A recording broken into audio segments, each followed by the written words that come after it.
একটি ছোট্ট গ্রামে রাহুল নামে একটি ছেলে থাকত। রাহুলের নিজের মা ছোটবেলায় মারা গিয়েছিল। পরে তার বাবা আবার বিয়ে করেন। নতুন যে মহিলা বাড়িতে এলেন তিনি রাহুলের সৎ মা হলেন। শুরুতে রাহুল খুব ভয় পেত। সে ভাবত সৎ মা হয়তো তাকে ভালোবাসবেন না, কিন্তু আশ্চর্যভাবে সেই সৎ মা রাহুলকে নিজের ছেলের মতোই ভালোবাসতেন। প্রতিদিন তিনি রাহুলের জন্য খাবার রান্না করতেন, স্কুলে যেতে বলতেন, অসুস্থ হলে মাথায় হাত বুলিয়ে দিতেন। ধীরে ধীরে রাহুল বুঝতে পারল সৎ মা হলেও তিনি সত্যিই তাকে নিজের সন্তানের মতো ভালোবাসেন। একদিন হঠাৎ সৎমা খুব অসুস্থ হয়ে পড়লেন। গ্রামের ডাক্তার এলেন, কিন্তু তার অবস্থা খুব খারাপ ছিল।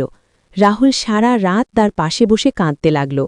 সৎমা দুর্বল কণ্ঠে বললেন, রাহুল, তুমি খুব ভালো ছেলে, সবসময় ভালো মানুষ হবে। কিছুক্ষণ পরে তিনি চিরদিনের জন্য চোখ বন্ধ করে দিলেন। রাহুল ভেঙে পড়ল। সে বুঝতে পারল রক্তের সম্পর্ক না থাকলেও ভালোবাসার সম্পর্ক অনেক বড়। সেই দিন থেকে রাহুল প্রতিজ্ঞা করল যে সে সব সময় সৎমায়ের শেখানো পথেই চলবে। শিক্ষা: ভালোবাসার রক্তের সম্পর্ক দিয়ে নয়, হৃদয় দিয়ে তৈরি হয়।